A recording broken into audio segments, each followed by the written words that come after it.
So awesome. Welcome you guys to our special Thursday night, I guess I'll call it a breath workshop. We had our team call last night. For those of you from the team, those of you guys who are my challengers, just wanted to offer this up for everybody, like all Body Electric challengers, and really just have this opportunity to really just kind of decompress and listen to what Jen has to say. Jen and I have been friends for a long time now.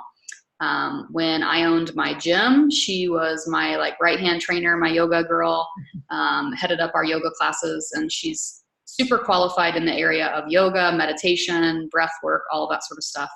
And for those of you guys who are in my hormone group, she's actually who started me on my bioidentical hormone journey that I've been on. So grateful for her and her friendship and for her knowledge and all the stuff she's shared with me over the years. So I saw where she's kind of branching out, right? Like she teaches at a local studio here in Indy, and I don't know, I feel like we haven't connected in so long. I feel like we need to catch up. And I saw you were in California for something, doing something.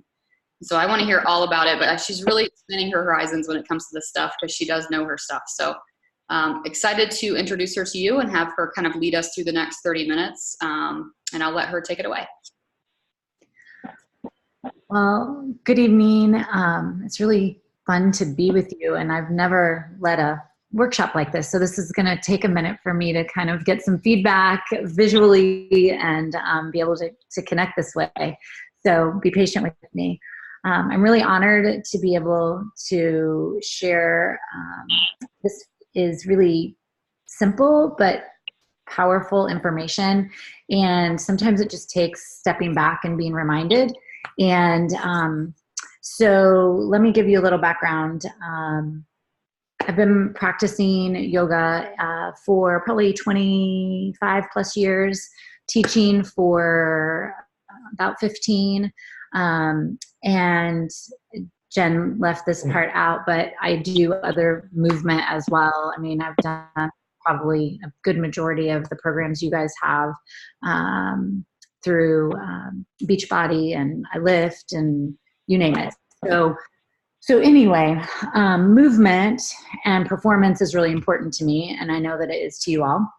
And it got me really connected to why does my yoga practice support all my other movement, and what's really changing, and how is my yoga practice, the tools that have helped me there, how can they help other people whether they practice yoga or not. And everything that I come back to keeps coming back to the breath. And it's super simple, because if we weren't breathing, we wouldn't be here, obviously. But what we don't think about is that the way we breathe changes our physiology, like plain and simple. So if we can create a relationship with our breath and manage it and know how to take our breath to give us energy when we're feeling, down, or it can bring us down when we're too up, we're 10 steps ahead of the game. So anyway, one second, Jen's texting me. So what I wanted to kind of give you just a little overview, because the deal is we live in a super busy society. We're all, I don't know if everyone in here is a mom or not, but we're all the time going, and we're all the time managing 1,000 different things. And we don't even realize that we never take time to downregulate. And here's the interesting thing, and Jenny and I have talked about this a lot. Our body can't tell the difference between stress in our relationships, stress in our schedules, stress in real life stress, and also our workouts. Our workouts are stress. They're good stress. We need them. We're trying to change our adaptations, but they're stress too. So we do all this time, put our body in this position that's in all the time fight, flight, freeze, and we don't even realize that we've given up all of our space and our efforts that help us move into the parasympathetic nervous system. And when we give that space some energy and some time, that's where healing happens, because it can't happen in the other part, because all hands are on deck, right? So healing happens when you're in rest. Also, it improves focus. That's where digestion happens. When we're all in fight or flight, our digestion goes completely wonky. It's also where our hormones get regulated. And so it's super important for us to realize rest is not optional. Like, it is just, we have gotten so addicted to being so overly busy. And those of us that train hard, cool, because I'm one of those people, but we have got to rest hard too. Like, we have got to put some focus on it. So the breath, breathing exercises, mindfulness exercises, taking time out to downshift and to realize, like, put it in your calendar. If you're that type A, put it in your calendar. But the more you do it, the more you realize how over-revved we are. And often what I have found with my students and even with myself is that sometimes we don't realize how, even when we think we're relaxed, we're still in overdrive. And until we completely spend some time in relaxation, we don't realize that we were just completely on overload. So a couple of quick little notes before I give us an example, because I want to do like a little check-in and see where we are at this moment at the end of the day. And if I had to guess, we're all like in pretty high arousal state, even though it's the end of the day. And I'm going to keep all of our breathing work tonight to things that'll help us downregulate, because we're obviously going to hopefully be going to bed soon. And I think that's where we need the most help, frankly. Most of us can jazz up when we need to. It's really the slowing down that's a bigger problem. Both are great, and I'm happy to share other stuff too, but tonight we're going to stick with like down regulation. So the cool thing is there's this relationship between what state am I in and how am I breathing. And when we're in an ideal state for a task, whether that task is, a performance task, a focus task, a sleeping task, when we're in an ideal state, we realize that there's more possible to us than we thought. But when we're in the wrong state for that experience, things go bad really fast. They like snowball in a hurry. It's when you like go down the rabbit hole really quick. And all high performers, whether we're talking about like physical performance or also mental performance, they navigate these states intentionally. Like, they choose, right? Like, they can tell, like, oh, I'm a little too distracted. I'm a little too wired. What can I do to bring it down? To me, the biggest thing we can do is use the breath as the lasso. So you have to create some protocols, some little tools in your toolbox. And that's what we're going to do tonight. The interesting thing that I just want to like point out in the back of your mind is that the breath is one of those things we have with us at all times. It doesn't have any side effects that are negative, right? And so often we use outside in tools to calm down and downregulate instead of inside out tools, right? Like the nightly glass of wine or 5. And I'm talking about, like no shame, just saying, right? Or we tune out on our phone, or we tune out on all these other things, or some even medication. Like, those are outside in things. And a lot of times they're not super effective usually, and they also have a little bit of fallout. So when we use the breath, not only is it something we always have, but it changes us all the way down to the cellular level.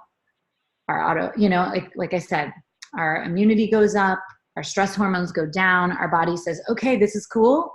I'm in a good place. Let's start fixing things. And we all want that.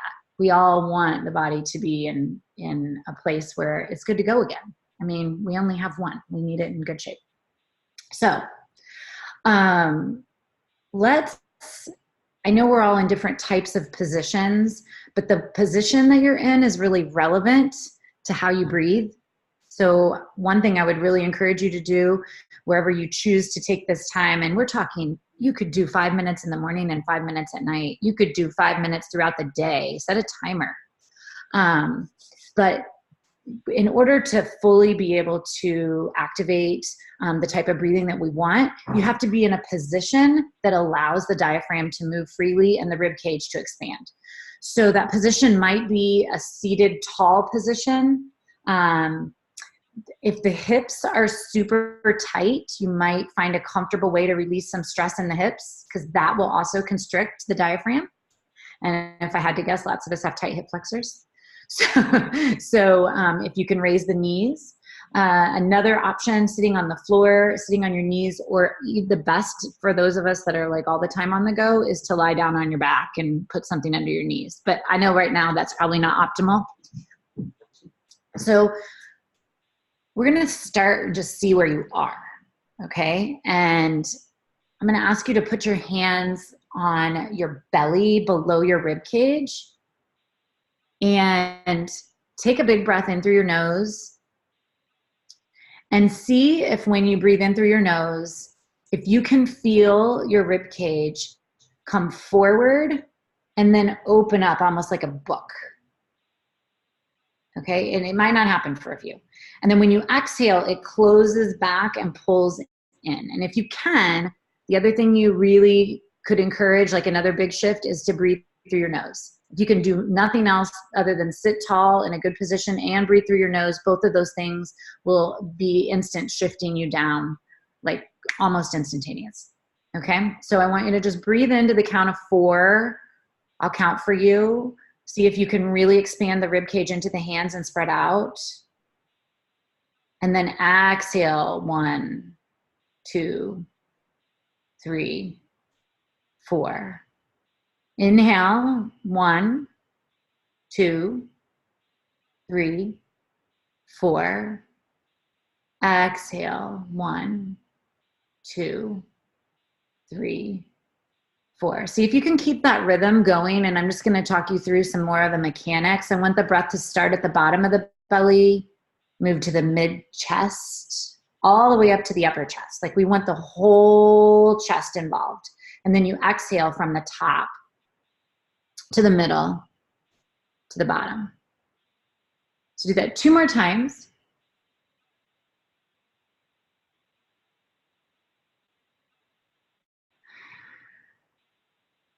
And then take a moment to see how you feel. Like, what is your state right now? There's not a right answer.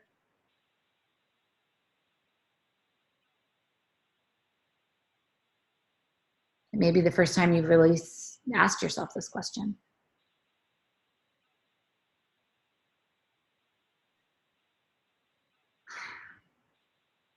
Okay, so just file that away. Like, how are you feeling? And that's even after, just to give you an idea, after we did a few bit of breathing. Some of you may have felt more relaxed. Some of you may still feel really wound up, and I wouldn't be surprised at this time of the day. If you want, we can even do a more specific feedback on our state. I think we've got, one test that's really, I don't know, do you guys have your phones? Nod your head for me. Do you have your phones near you, or like a device that you can do this? Okay. If not, it'll be on video and you can do it later. But doing a CO2 tolerance test, and that's just to see how well you can manage to sit with your CO2. And that is usually a good gauge of your breath control, your stress level, and it gives you a good baseline, and it also tells you kind of where your psychological response is. And so we can really work to increase that, which will increase also, it'll increase your ability to breathe deeper and slower, and it'll help you be able to navigate your state more quickly, if that makes any sense. Okay, so let me tell you how this test goes, and we'll see where you guys come in. So basically, I'm going to have you take 3 full, deep, easy breaths like we just did, in through the nose and out through the nose. And then on the 4th inhale, you're going to start at the bottom of the inhale. You're going to start your timer, and we're going to exhale and see how long the exhale is. Okay, and do it super slow, like slow as possible, no stopping. And when you either swallow or run out of breath, or if you feel stressed, uncomfortable, then I want you to stop your time. Okay? It's super simple. You guys want to give it a go? It's a good baseline. Okay. So we're just going to inhale 3 full easy breaths. So inhale, and exhale. Just doing that 3 times.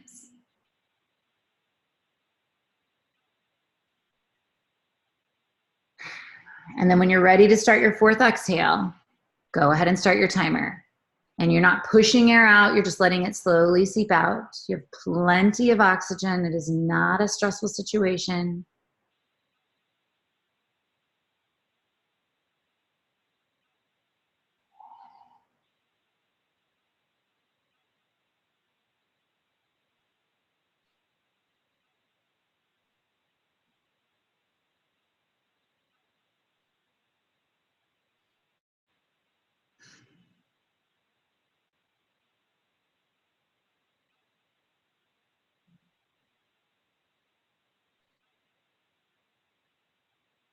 And those of you that are done, just look at me so I know you're good to go.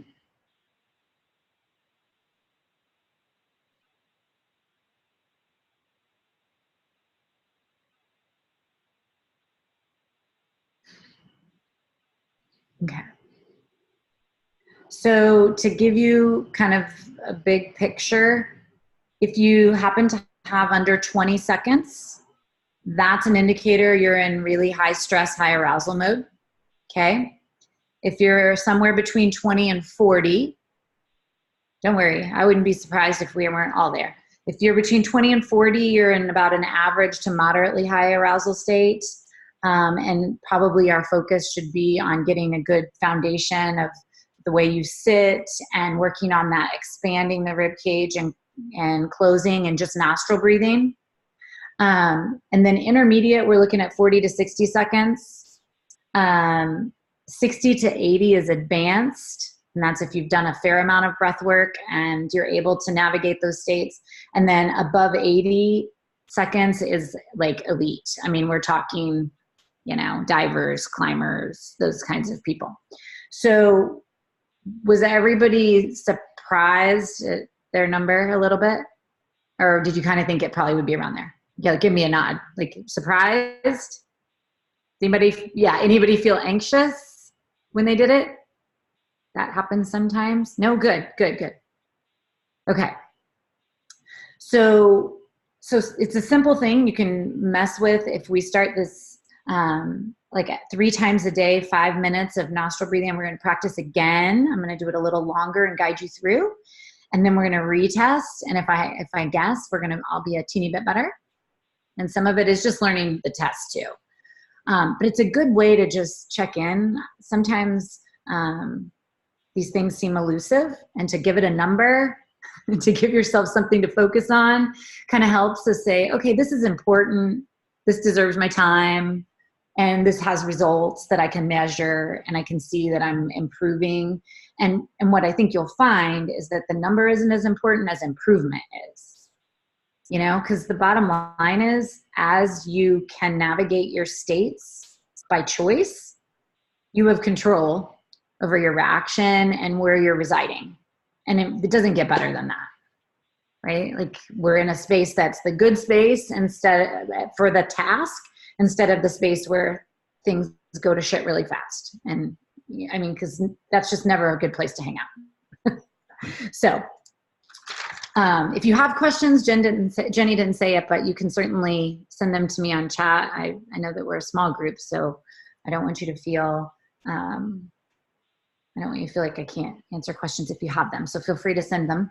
But what I'd like to do is just do a little bit longer practice with breathing, and we're going to lengthen the exhales and the inhales a little bit. We're going to try to breathe through the nose. I also know that if you're not a nostril breather naturally, which if you haven't practiced it, it can be really challenging. So that would be, you can even start it, you can even mess with it when you're doing your workout, like for a few minutes in your workout, work through just breathing through your nose. There are all kinds of silly little tricks, like put a little bit of water in your mouth so you can't breathe through your mouth so that you have to breathe through your nose. Or you can just come to yoga class and we'll encourage you and teach you to breathe through your nose. So anyway, so take a moment to sit up tall and get your hips kind of relaxed again, get into that comfortable spot where it's not a challenge to sit up tall. You're not doing a lot of muscular work. You're just kind of letting your shoulders stack over your hips. Just settling in. And then if it helps you to put your hands on your lower belly, cool. If it doesn't help, no worries. And we're just going to exhale out of the mouth for a sec. And then inhale through your nose, big breath in. So think about filling that base from the bottom to the middle, all the way to the top. And then we're going to exhale from the top to the middle, to the bottom. Almost like an ocean wave, right? Like, so inhale from the bottom to the middle, to the top. And exhale from the top to the middle, to the bottom. If it feels okay, we're going to lengthen it a little. So inhale to the count of 6, 3, 4, 5, 6. And exhale to the count of 3, 4, 5, 6. If that's too long, go back to 4. Inhale, 1, 2, 3, 4, 5, 6. Exhale, 1, 2, 3, 4, 5, 6. This time, inhale, 1, 2, 3, 4, 5. And we're just going to pause right at the top. And then exhale, 1, 2, 3, 4, 5. A little pause. Inhale, 1, 2, 3, 4, 5. With a little pause. Exhale, 1, 2, 3, 4, 5. And then take a moment to ask yourself, what's my state? How am I feeling? Compared to the first time that we did this to this time. Maybe notable.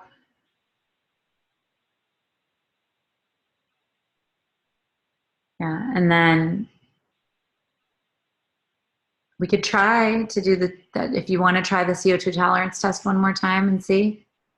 You guys, is that kind of a... So remember, you take 3 full breaths, like not overly exaggerated, but just 3 complete breaths.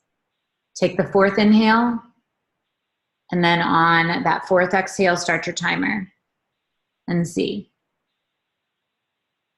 Because if you don't want to give it a go, you don't have to.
So those of you that are done, was your time any better the second time?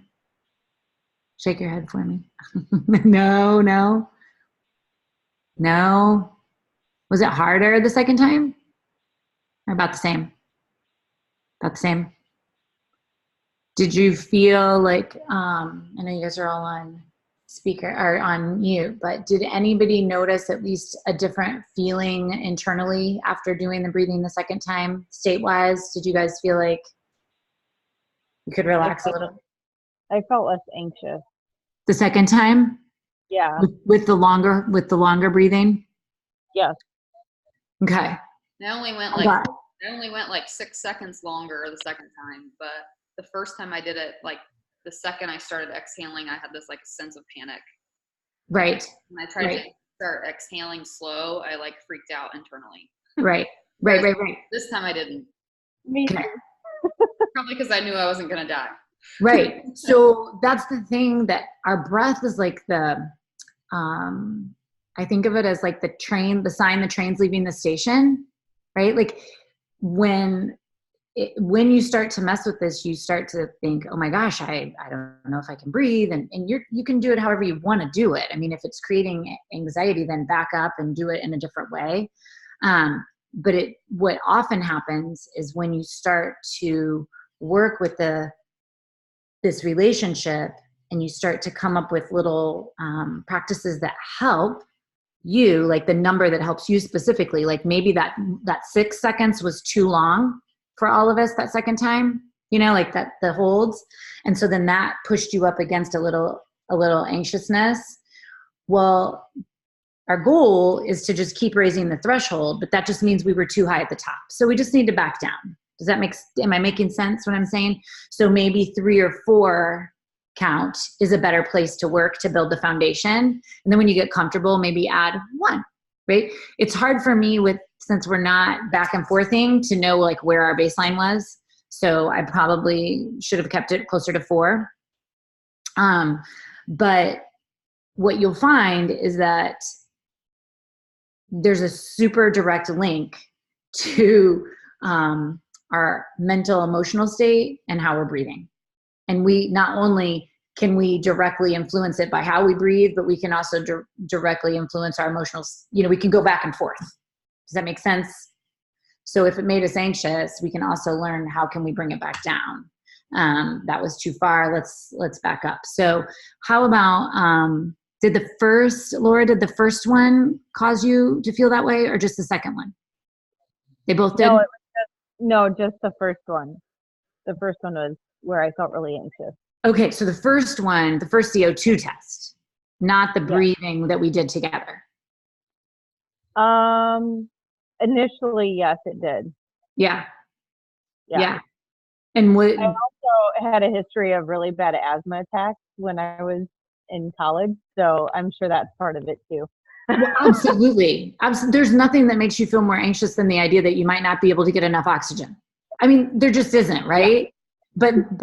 But learning, there's plenty. I can manage this, like gives us that tool of like, oh, I got this. I can adapt. And so it becomes a confidence builder, but at first you kind of bump up against it. So I'm not surprised. Yeah. I had a lot of like surprise anxiety when I started doing it. I was like, ooh, I didn't even know that was there, because I was in such like high strung place. So when we were doing the nostril breathing, did you feel it a little there?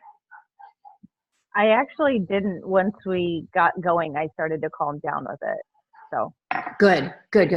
Because I want to make sure that we definitely end on one where everyone feels like they got a good one to take with them. So, okay, that's super interesting. Did you guys were you guys in like the 20-30 second range on that CO2? Less?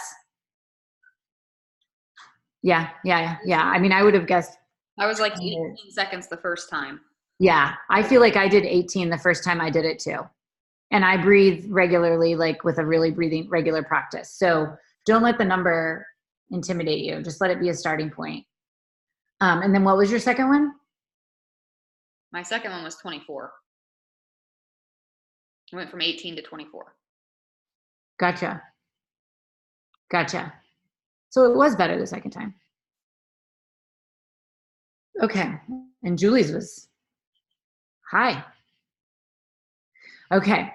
So for me, there are also, you could add in a phrase, for example, with your breathing. Sometimes the simplest one for me is breathe in what I need and breathe out what I don't.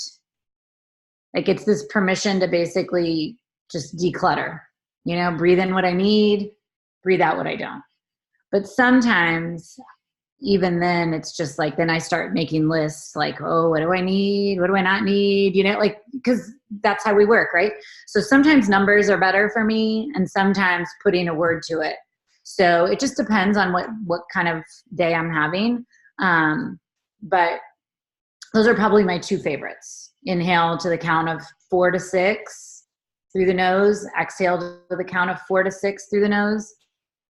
And then once I get in the rhythm of it, then I usually will add in, I'm just going to breathe in what I need. And I even sometimes will say, I don't have to know what that is. I'm just making space for it to come in. And I'm breathing out what I don't. And I'm just letting go of anything that's holding me back or that's causing a problem. So anyway, those are probably my two biggest life changers. And because what happens eventually, and I say this when I teach and I say it and it's happened to me, is that when you start to have that relationship with how you're breathing and you figure out, okay, this breathing through my nose to the count of this and that brings me immediately, lassos me right into this moment, and I'm focused and I'm engaged. I may not be necessarily relaxed, but I'm focused and engaged. Like I'm responsive, but I'm not reactive. You'll notice, like, pay attention this week when you get into situations that are a little stressful. Most of the time we stop breathing, we hold our breath or we mouth breathe. And so my point on that is, when you notice you're doing it, shift to, I'm going to lengthen my inhale. I'm going to lengthen my exhale. I'm going to breathe through my nose, right? And what you will find is eventually when you get in the situation, it's second nature and you start to pull on that breath instantly. And you can talk yourself down before things go down that path of, out the door and out the window and all that stuff. Okay.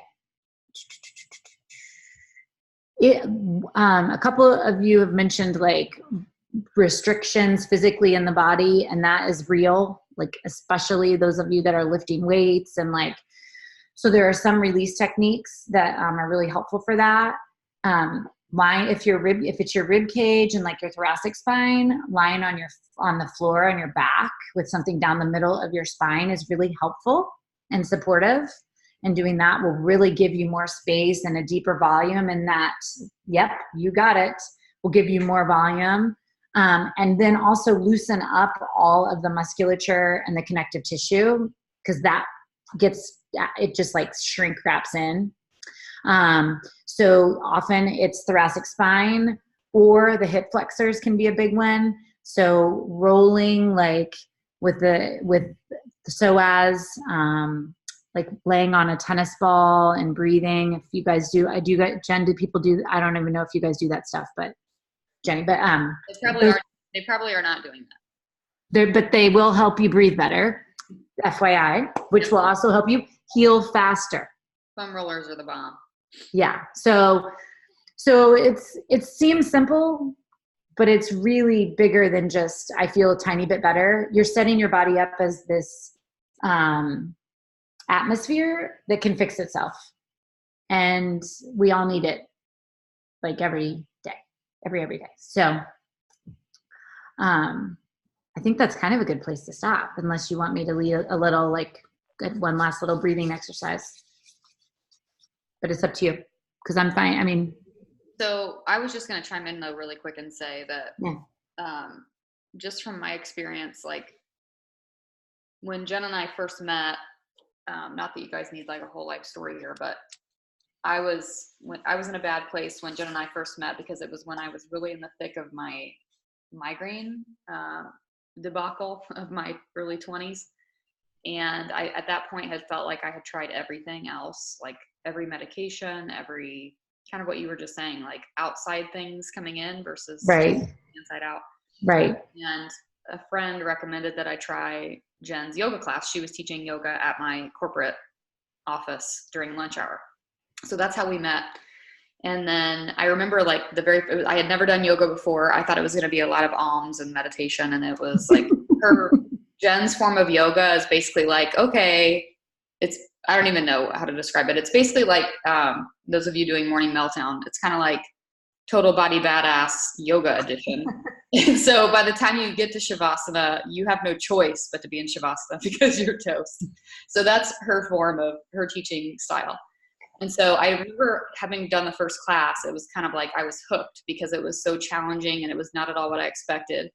But to me, it was like a physical challenge. It was like like a workout to me. And so it took me probably, I don't know, at least 5 years to really like even open up to the idea of like going inward.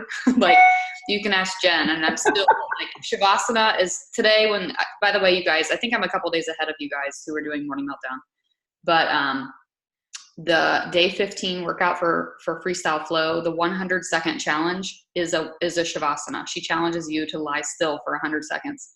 And I was like, this is cake. I can do 100 seconds because Jen's made me do 20 minutes before and it was hell. And so what I'm getting at though, is that I learned about myself that my actual biggest challenge, while I'd like to think that it's physical and physically exerting myself, my personal physical challenge is to just be still and to just breathe. And for a lot of different things, whether it's headache, like if I have a series of like 8 days in a row of migraine, or I go through a really stressful situation in my personal life or whatever the case is, I can definitely now start to sense that I'm like holding on to my breath, right? Like literally physically holding on. My number one example of that is anytime I get on an airplane. Like I don't think I breathe the entire time I'm on an airplane because I don't know why I'm so afraid of them. But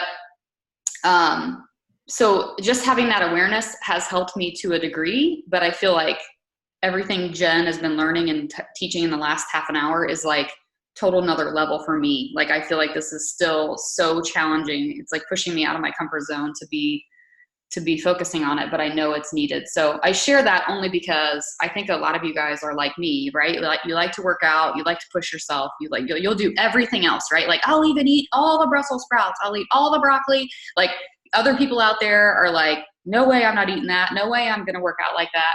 You're willing to do those hard things because you think it's those hard things that are going to make the difference for you. But really the hard thing that's going to make the difference for you is not that at all. It's really just sitting still, right? So it's funny because I tell Chris all the time, I'm like, why can't Ellery just sit still? Like she's 2 years old and she's just constantly moving. And even tonight during book time, I was like, can't you just sit still for like one book, like please? And she's squirming and squirming. And then I have to realize that basically like I am that exact same thing internally, whether I'm physically sitting still or not. So I think this is a great start for sure. I mean, to me, I know the whole time you were talking, I was thinking about all the different Shavasanas, the hundreds of Shavasanas I've been in with Jen, where all I hear is just like, I don't even, trust me, if there's been like some sort of meditation, like Jen has tried it with me. Like she's put oils on me. She's she's like rubbed my shoulders. She's told me to like think about my toes all the way up to my head, like all these different things, and nothing for me. And it's always like, I'm trying hard. But the one thing that I will say that usually will at least distract me and get me into the right thing is if I can focus on like counting my breath, it just takes my mind to a different place, as opposed to, when you guys have heard things before where it's like, just let your mind, if your mind wanders, just reel it back in. I'm like, what does that even mean? Like, what does it mean if my mind wanders? I don't know. Like, this is how my mind is all the time.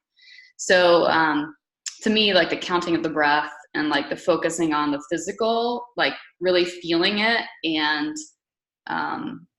relaxing and kind of letting go of that anxiety that's attached to it is hugely helpful. So, yeah. And I know that there's a couple ladies on here and probably several others from our hormone group that'll watch the recording.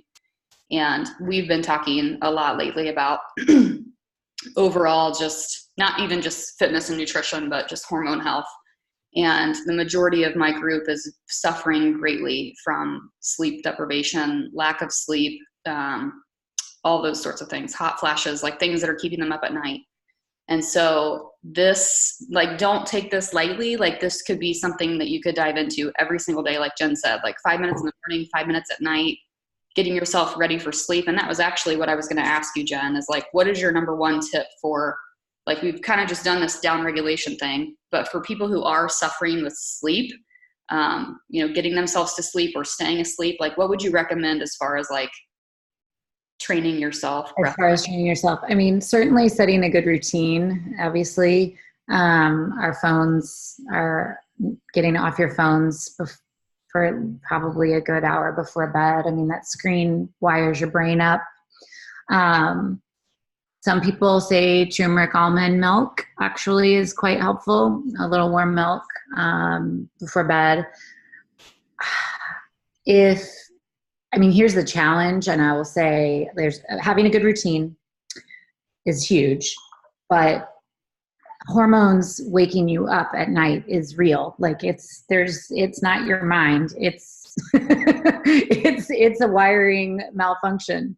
I've been there, done that. So it may at that point be as much about being able to not get yourself worked up so that you can just fall back to sleep, because the problem is it's like, now I'm awake and now, so like, it's just part of the process maybe at that point for some people, and just realizing like, how can I, if my mind is busy, can I write something down, set it aside, and then begin again and go back to sleep? Because I think what happens is that it tends to spiral. The more tired you are, the more restless you get at night. So certainly, another thing is really helpful is magnesium. Yeah. Magnesium is really helpful. And whether it's via a supplement and it's super helpful for muscle rejuvenation too. I feel like I've had so much less like horrible soreness, like that really bad soreness that doesn't go away. And my sleep has been much better since magnesium. But if you don't want to take a supplement, if you have time, a sea salt bath, because that's basically what it does. It breaks down, and the magnesium in the salt is what you absorb through your skin. And that's why it helps with soreness, and it also helps with sleep.